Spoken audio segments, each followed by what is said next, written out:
right, everybody. Welcome to episode 2 of the Firefighters Podcast. I'm Rob Serra. With me today is my friend, former firefighter, former New York City police officer, current attorney, Joseph Cammarata. Joe, welcome. Thanks for having me, Rob. Yeah, you got it, man. In honor of your dual service, as you can see behind me, I have both an NYPD and an FDNY hockey jersey hanging up. And I also have the cup with no name that the boys won on Thursday night at Madison Square Garden. You were there with me. Awesome game. If you haven't caught it yet out there, it's still available on the ESPN app. So check it out, man. It was a great game. All right. So I know 9/11 just passed, and I don't want my whole show to be about 9/11, but I feel like, we'd be doing an injustice to you, your brother, and to really everyone out there to at least not tell Mike's story. Because when we say never forget, that's supposed to mean we never forget, right? That doesn't mean on September 12th every year we just stop talking about it, right? So all my episodes aren't going to be about 9/11, obviously, but this week I wanted to focus on Mike. If you watched the game on ESPN, you probably saw the little blip, the 5-minute piece they did, where I talked about Mike and our friendship and what happened to him. But so I'm going to turn it over to Joe here. Joe, let's start out with Mike. Mike was a great athlete, right? So tell me what he was like as a kid. So Mike was a very competitive athlete. He was 15 months younger than I, so we were only one grade apart. Played on many baseball teams and many hockey teams together. He had a competitive spirit that I've never seen before. We'll start with Little League Baseball. He was an amazing baseball player. He played on the 1991 South Shore Little League All-Star team that made it to Williamsport, Pennsylvania. And again, that league was in Staten Island. They made it to Williamsport, Pennsylvania in 1991. They placed second in the country and third in the world. That was an amazing run. Played with some amazing athletes. Two notable players that he played one with was Jason Marquis, was the starting pitcher for that All-Star team. Went on to have a successful Major League career, World Series participant, also an All-Star in Major League Baseball. And he competed against Florida's governor, who played for Florida in the 91 World Series, DeSantis. Oh, I didn't know that. Right. Well, he also played against me in that tournament. Against, the host of the show, the great host of the show. And I believe you batted against Jason Marquis. Yeah, it didn't go very well. He struck me out on 3 pitches. There might have been a foul tip in there, but listen, I was 11, all right? I was a year younger, and he was throwing gas. So. Right, if you could make contact off of Jason Marquis when you were 11 years old, a future major leaguer, that's an accomplishment itself. Yeah, I'll take it. So, and just to talk about Little League Baseball for a second, and Williamsport and that organization. After 9/11, Little League headquarters had found out that Mike was the youngest firefighter that died in 9/11, and that they recalled that he was a 1991 participant in the series. And President of Little League Baseball, Steve Keener, had reached out to my family about 3 months before the 1-year anniversary and said, hey, look, Michael was a competitor here. He paid the ultimate sacrifice on 9/11 as a firefighter. He embodied the Little League model of courage, character, and loyalty, and we want to enshrine him in the Little League Hall of Excellence. It would be an honor for us to do so. And in 2001, August of 2001, he was inducted into the Hall of Excellence alongside Rudy Giuliani at the time. And in 2000, actually that was in 2002. In 2001, August of 2001, President George W. Bush was inducted into the Hall of Excellence. Just a few short weeks later, 9/11 happened. So then my brother and Rudy had followed the year after. My brother was the first posthumous inductee into the Hall of Excellence. So they have never forgot. I had recently received an email on the 11th from Steve Keener directly, who's still the CEO of Little League Baseball, sending his condolences. He never forgets a year. On the 5th anniversary of 9/11, they had permanently retired Mike's number 11 in the right field wall of Lamade Stadium, which is the main stadium at Little League, the Little League World Series. And again, my brother was a right fielder. His number in the World Series was 11, and he was very often the leadoff hitter in the series. So, you know, you look at the numbers: position 9, number 11, batting 1, 9-11-01, and that's something that always resonated with them in the Hall of Excellence and in the museum. Yeah, absolutely. That's it doesn't seem like a coincidence, right? I mean, there'd be way too many. Yeah, I know. Experienced. And then, you know, he was just as much as a competitor on the baseball diamond. He was that type of fierce competitor in the hockey rink.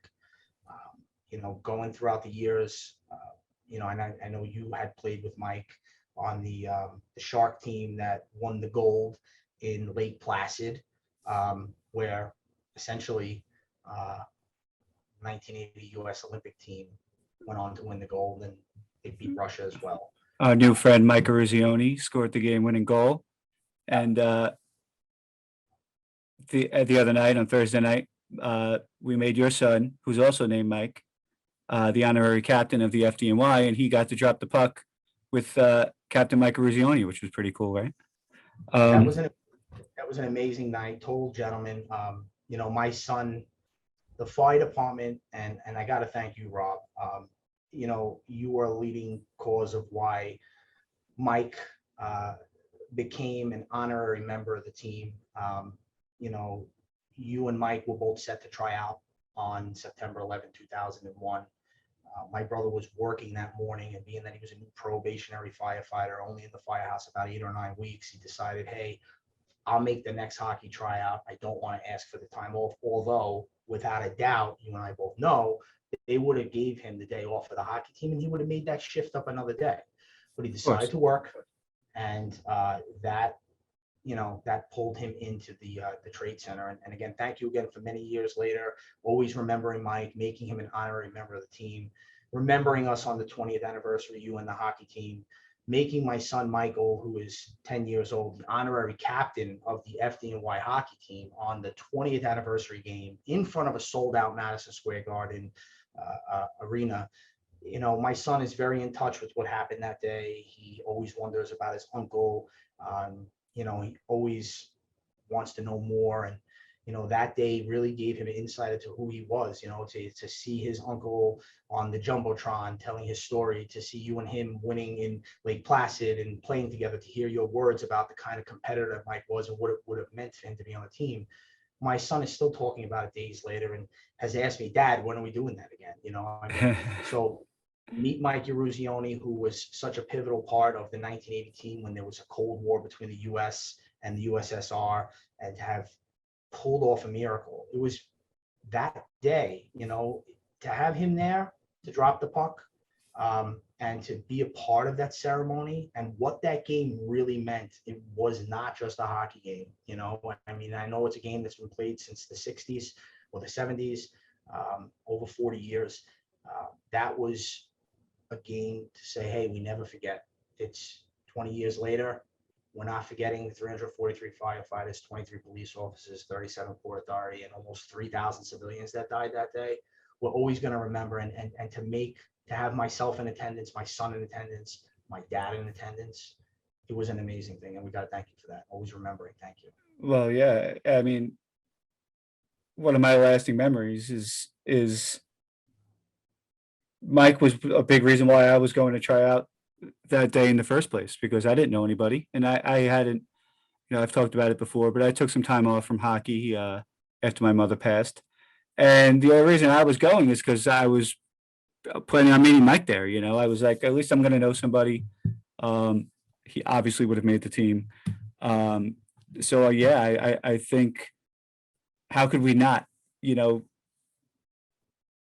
one of the big things about 9/11 to me is not just what happened, but what didn't happen. You know, what didn't happen to Mike is he didn't get to live the rest of his life, right? He didn't get to go try out the next week. You know, that's when we say never forget. We also, my wife said it beautifully. She said, I miss things that never even happened, when she talks about her dad, and it's true, you know? So yeah, I'm glad you guys had a good night. Just to piggyback that, the things that never happened, and you know, when he played in high school, he was a defenseman. He likely would have tried out for this team as a defenseman, but he was a very offensive defenseman. Like he could be in the defensive play and then go end to end with the puck. And when he was a senior in high school, he, as a defenseman, he won the scoring title. He was the first defenseman ever to win the New York Ice Hockey Association scoring title. I think to date, I ask every year, and there's never been another defenseman to do it. So that's the type of special soul that we all missed out on. Like, what would it have been like for you to play? I know you have played with Mike and I have played with Mike, but what would it have been for you to play with Mike on that team? What would he have done on that team? You know, he might have inspired me. And again, I played my whole life as well to, hey, put the skates back on, try out for this team. And you know what, if you don't make it, I'm going to break your chops the rest of your life relentlessly. Or if you do make it, it'll be like the old days in hhigh school and beyond. Right. So it's like, we missed all of that, you know, things would be a lot different if that didn't happen. Yeah. Those 6 years I played on the team were the best of my life, don't tell my wife that, but it was amazing. You were on the team the first win that they had in quite a few years after 9/11. Yeah. And I remember watching the game and you scored the game winning goal. And, did I? I forgot. You better not forget. It's on there. It's on this side. Right. And you know what? You better not forget, especially on a show that's about never forget. Right. So just to think, like, getting back to what your wife had said, what would things have been like? Like, what would he have said to you after the game? Like, it could be something as small as that, Yeah. What would he have said to you after the game when you were the reason that, the game concluded in favor of the FD? Like, what would the party have been like after the game? I mean, he would have been in the mix. So you followed in Mike's footsteps, right? You were a police officer on 9/11. I would like for you to talk about that a little bit, if you don't mind, about your experiences that day, what it was like knowing that your brother was there. So just give us a rundown of what you experienced. You were a police officer. What were you in, Staten Island Task Force, I believe? Staten Island Task Force at the time. So getting back to the competitiveness, Mike was super competitive, younger brother, better athlete. I'll admit it, better athlete, always pushed me to be better. There were certain times when he made all-star teams and that I didn't make, and he was the motivation for me to work harder. It was no different when we studied for the fire department test. Mike was motivating me to do better on the written test, better on the physical test. He scored a perfect score of 100 on the written, 100 on the physical. I got one question wrong on the written. I got a 98.5, and I got 100 on the physical. His list number on the job was 345. My list number was 1298. So for one question, it put me back over 950 names on the list. Now, I just want to explain, he actually had the same answers that I had, because we were able, if you recall, to take the sheet away. Like, you could write your answers down manually and then check it against the newspaper that came out a month later and see what your score was before the official results came out. Right. And I think it was question 33 or 34, and I had B, and it was wrong. He had B and then changed it to C. And he wrote his own destiny. Now, that's how competitive we were. We had the same wrong answer. He took it one step further and corrected. He wrote his own destiny. He wouldn't have been at the Trade Center if he left his answer the same. No, by changing his answer, he wrote his own destiny. So that led us to 9/11. He was a firefighter at the time, working in Ladder Company 11. I was a police officer, a rookie police officer. I had just over 2 years on the job. I was working at Staten Island Task Force, which was like a mobile response and disorder control unit that would go to certain things like a plane crash or like a riot. So the morning of September 11th, it was about 8:46 a.m. First tower got hit. I was driving my car on the way to work. My shift started at 9:30 in the morning, so it was about 8:45. I was on my way. I was playing a CD in the car, so I didn't have the radio on. And I got a phone call on my cell phone from my partner that said, "Joe, the World Trade Center got hit by an airplane." I said, "All right, it's probably some pilot had a heart attack, Cessna, helicopter. How bad could it be?" He goes, "We're probably going to go." I said, "All right, no problem. I'm on my way in." I get a phone call 2 minutes later. It was my fiance at the time. She's like, "The World Trade Center got hit by an airplane." I told her, "Listen, don't expect me. We're probably going to be working overtime tonight. It sounds like it's something big's going on there." So, my drive to work was about 30 minutes. About 15 minutes later, my partner calls me back in an absolute panic.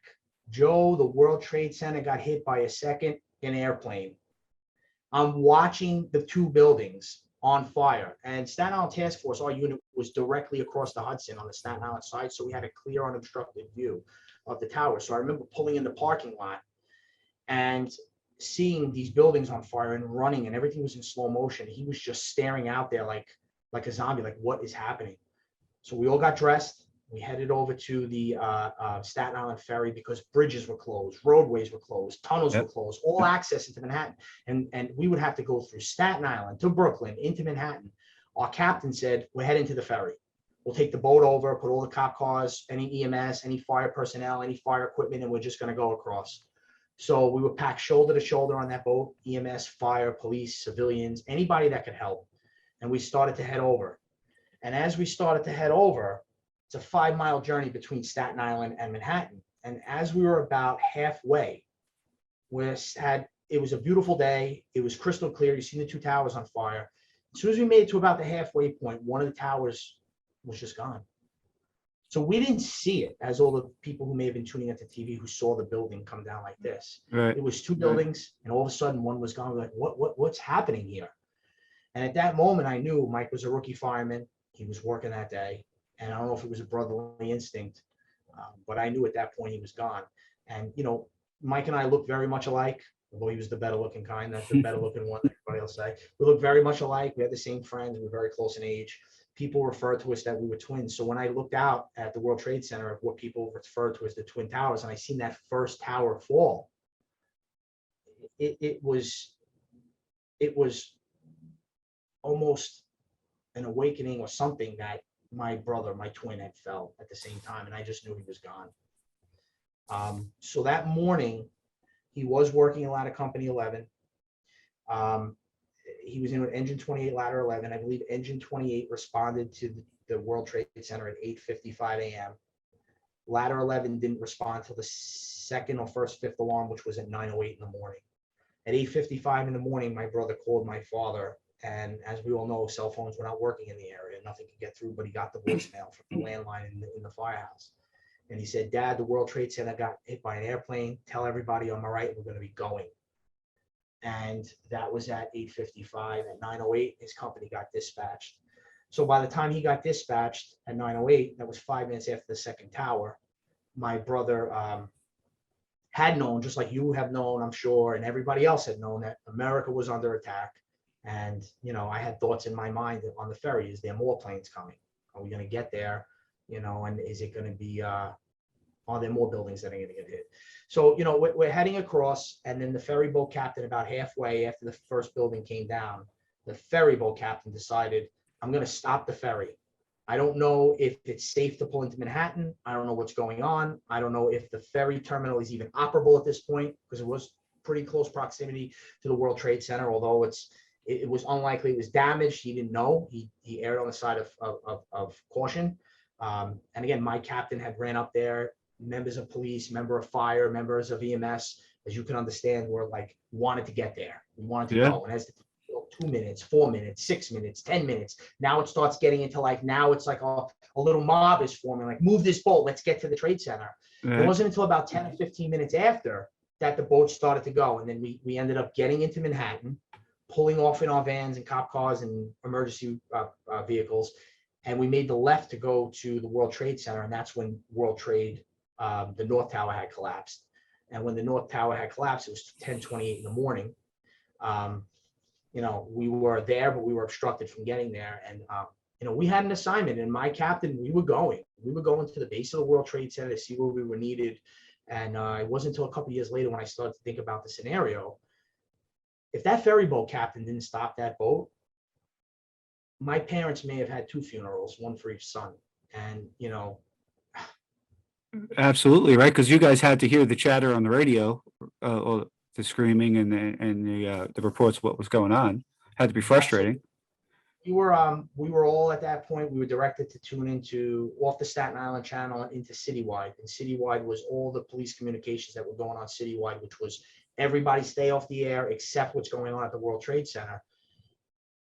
And I gotta be honest,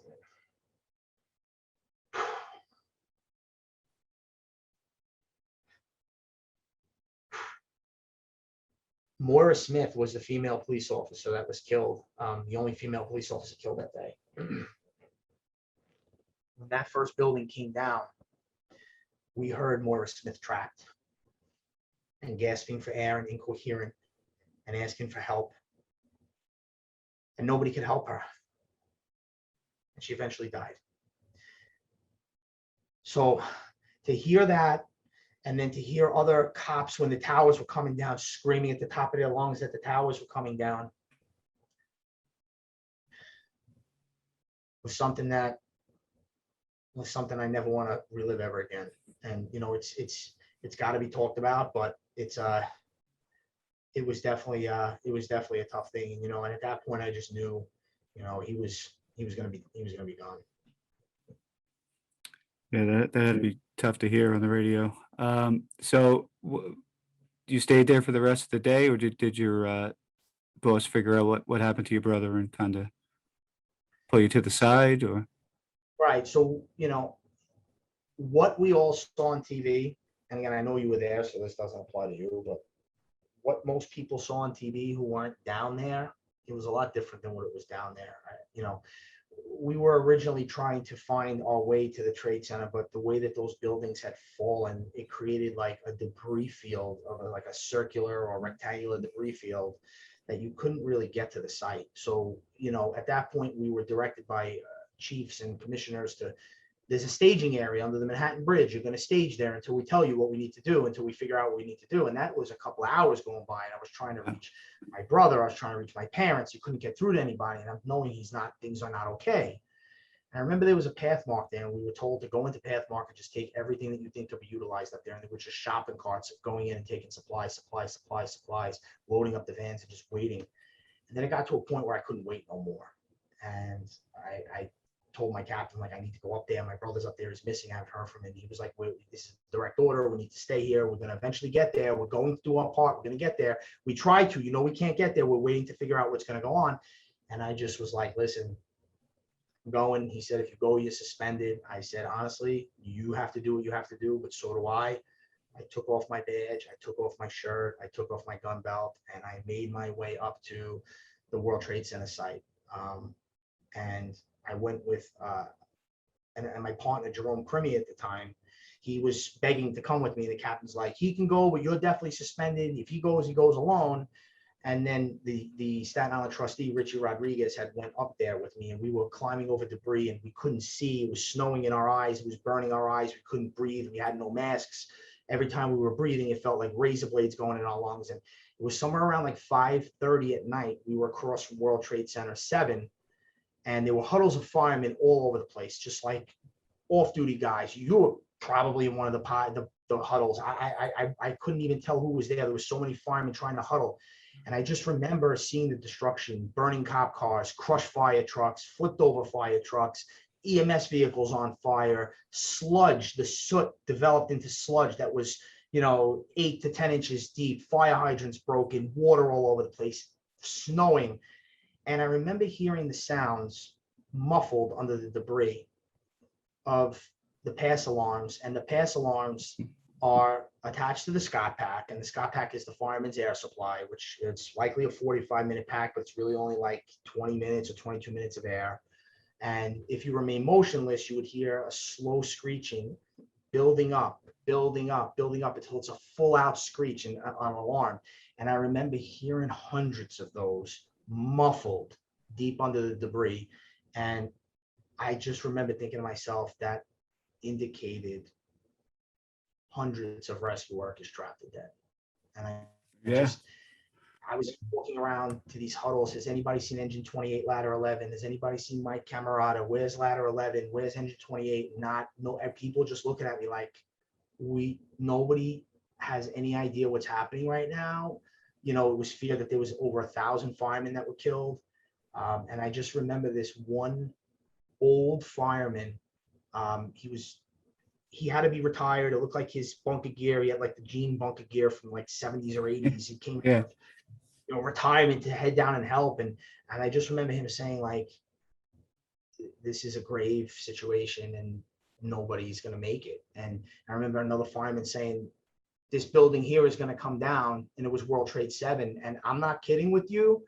Within 2 minutes, the ground started to shake, and I was across from 7, and 7 started to come down, and the twisting girders and steel and the screeching, and everybody is running and screaming. And I'm with Richie Rodriguez, and I'm running and running, and I'm hearing debris crashing. And I make a left near Century 21, and I look back, and Richie's not with me. So now I'm thinking, like, did Richie get killed? And as I'm running and I'm hearing all this crashing of debris, stuff is flying all over, I'm saying, what if I get killed now? What if Mike's alive? What did I do? And making the left, and he's not with me. And then I saw a cop on duty near Trinity Church, and I said, look, I'm a police officer. I need your radio. I need to call my unit. And he's like, I don't know who you are. You're not wearing a uniform. You're not getting my radio. And I just remember grabbing the radio from him and calling the 1085, which is officer needs assistance at that location. And that 7 just came down. And then my unit came and got me. And that's 9/11 in a nutshell. I mean, I wish it never happened, and I wish we weren't talking about this, but I got to tell you, you just made me think of something when you brought up the Paris alarms, because I had a very hard time hearing Paris alarms for the rest of my career after that.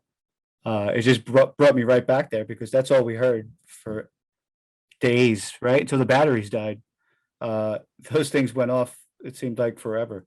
And anytime I heard one, even if it was at a drill or the guy's checking the rig, it might just be a quick trigger, and I would just instantly go back there in my mind. It was, right. I don't know.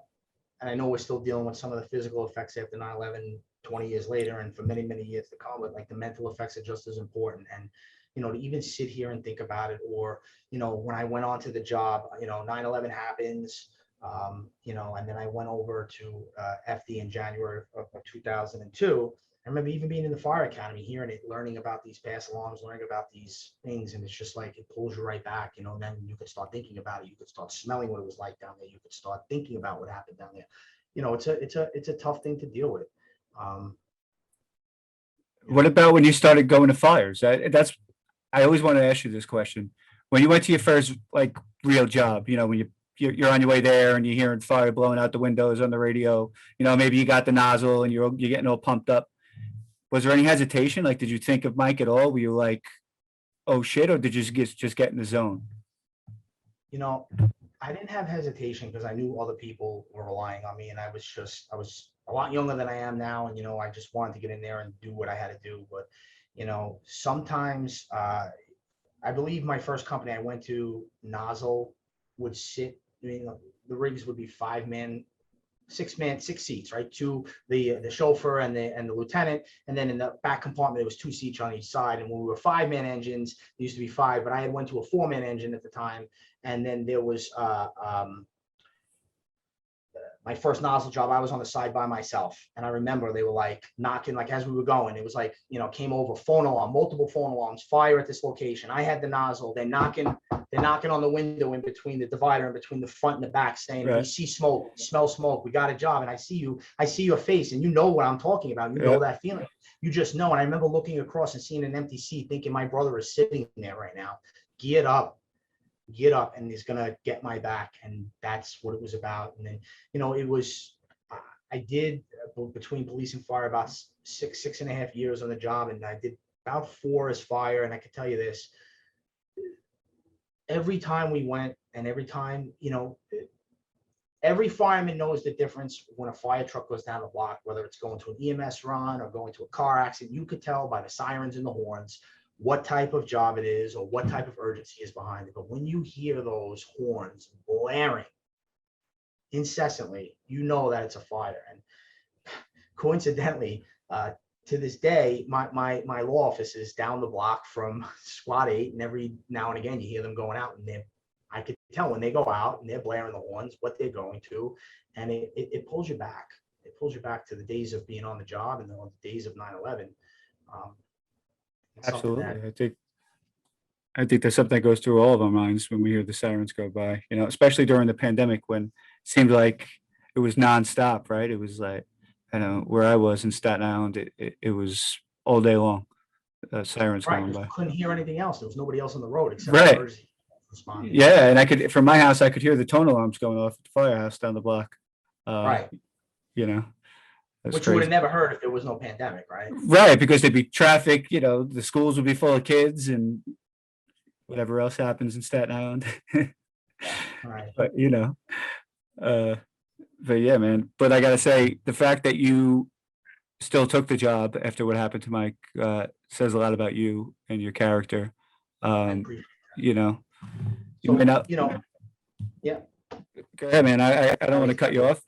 No, I was just gonna say that. So Oh, here we are again. Go ahead. Let me hear you. you go. Post first. I was just gonna say that there's something heroic in that, man. That's what heroism is knowing the dangers and doing it anyway. And also, I wanted to stress, I like to stress positivity on my show. Um, we heard from the Nav last week, who's a very positive person. But if you're watching this, if you look behind Joe, you could see all his degrees. And Joe might have stopped. He might have been unable to work, but that didn't mean he stopped living and stopped getting after it. And you could see that he put himself through law school. I don't know how many other degrees you got back there. Um, Also, there's a picture of Joe back there, which I believe is from People Magazine. But Joe was also in the firefighters calendar. I knew that was going to come up. I don't know if we'll find any pictures, but maybe we can attach some on the website. But tell me about that experience. I always wondered about that. Well, look, again, the motivation behind the calendar was Mike. All right. Mike was so into physical fitness. It's something that he was like, we're doing this together. He didn't just, we wanted to be firemen since we were little kids, wearing fireman underwear and, underoos, everything was fireman, going to the firemen and police hockey games since we were little kids. But he wanted the full experience. He wanted to play hockey. He wanted to be in the calendar. He wanted to do everything that he could. And it's a shame that he didn't get the opportunity, but we wanted to do these things together.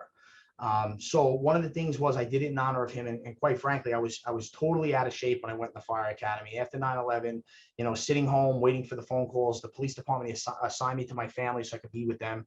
That was my job every day, to be with my family. And I put on a lot of weight. I put on 20 or 30 pounds. I went to the fire academy and I was very out of shape.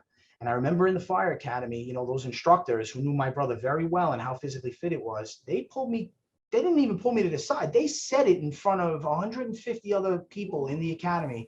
This is Mike Cammarata's brother, and he came here unprepared.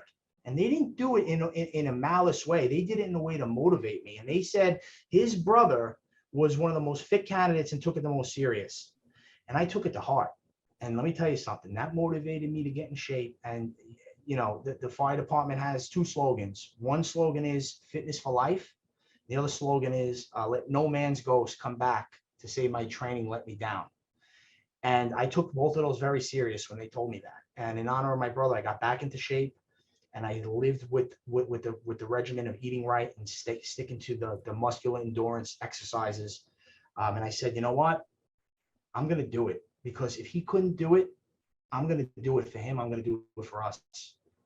And I trained hard. And I remember going to the FDNY calendar tryouts at Metro Tech shirtless. I don't even know if you're allowed to do that anymore. And then they would give you a tool and then you would pose and this and that. And then a couple of weeks later, I got the phone call that you're in. And at the time I was working at Engine 54 in Midtown Manhattan. So one of the locations that came up from the calendar were, hey, look, we have a Midtown Manhattan. We're going to do a nighttime photo in Times Square. So the other 12 guys, I was like, we were all very friendly. I was like, I got Times Square because I work there. I want that. I want Times Square. They're like, no, you got it. So we took the photo in Times Square. And at the time, there was an Olive Garden on the first floor. And the second floor, there was like 8 floors up, there was a balcony. I remember sitting on the rail and taking it with Times Square in the background. So it was an experience and a half. I mean, I met a lot of interesting people at the calendar signings. And when I was at 54 ladder 4, my helmet was in the photo, so I would get visitors from time to time. And some of them would come from 5 boroughs, some would come from New Jersey, visiting from California, across the seas. And I met some really cool people. And, it was for a good cause. It wasn't just, hey, I'm in the fire calendar. You're raising money for fire prevention. And the money you raise from sales of calendars, we're giving back to educate people about fire prevention and provide smoke detectors and pay it forward in a way that, is bigger than us. Right. And it also gave the guys in the kitchen a little fuel for the ball breaking, right? I can't tell you how many places I've seen that photo. I've seen that photo on everything from refrigerators. Like, if you want to look like this guy, do not midnight snack, to, in the firehouse bathrooms, placed strategically next to the toilet or urinal, but they were all in good fun. And you know what? They used to break my chops about it, but at the end of the day, when the girls would come to 54 and wanted to sign T-shirts or sign calendars, they would always call me, like, "You got to talk to them. Let's go, let's go." It was a good time. Listen, I met a lot of good people because of that, and also on the job and stuff. Yeah, absolutely. I don't know. So, viewers, don't hold it against me. I'm not in calendar ready shape. I just to tell you a funny joke. I have a 15-year-old daughter, and she told me very recently. She goes, "I can't believe we're in the FDNY calendar." She goes, "You know what we need to do? Let's get all of those guys from the 2005 calendar and have a 15th anniversary calendar. Let's see what you all look like." The regular guy calendar. Yeah, exactly. I believe He gets that from my brother. you had a little less shine on the top too back then. Oh, I had an afro. Well, listen, man, I got to tell you, I really appreciate it. I know that we're all done talking about 9/11. At least for me, on September 12th, I'm ready to stop talking about it for a while. But I'm glad you took the time. I think the people out there need to hear stories like yours. I'm glad. Go ahead. Go ahead. Right. Yeah, let's hear I it. want to thank you for making my spirit live on. And what I mean by that is this. After 9/11, my mother found a note that was in my brother's nightstand, because we were told, "Hey, look, you got to look for combs, toothbrushes for DNA. If we got to identify him, we can't identify him." So my mother found this note that said, if anything was ever to happen to me, she opened it up. It said, 1, take care of Jenna, which was his girlfriend of many years. It said, 2, don't mourn me. This is the career I chose. 3, make my spirit live on. And 4, remember, I love you all. I'll be waiting for you upstairs. Signed, Michael Cammarata, badge 1138, undated. We don't know when he wrote it. But men in his firehouse that had 25 years on the job, and he was only 22, said, "We're firemen longer than he's alive," wouldn't have the courage to write that.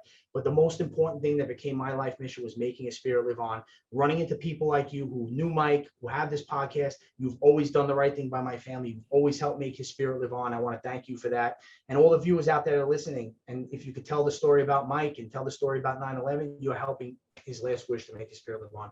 And for that, I'm grateful, Rob. Thanks for having me.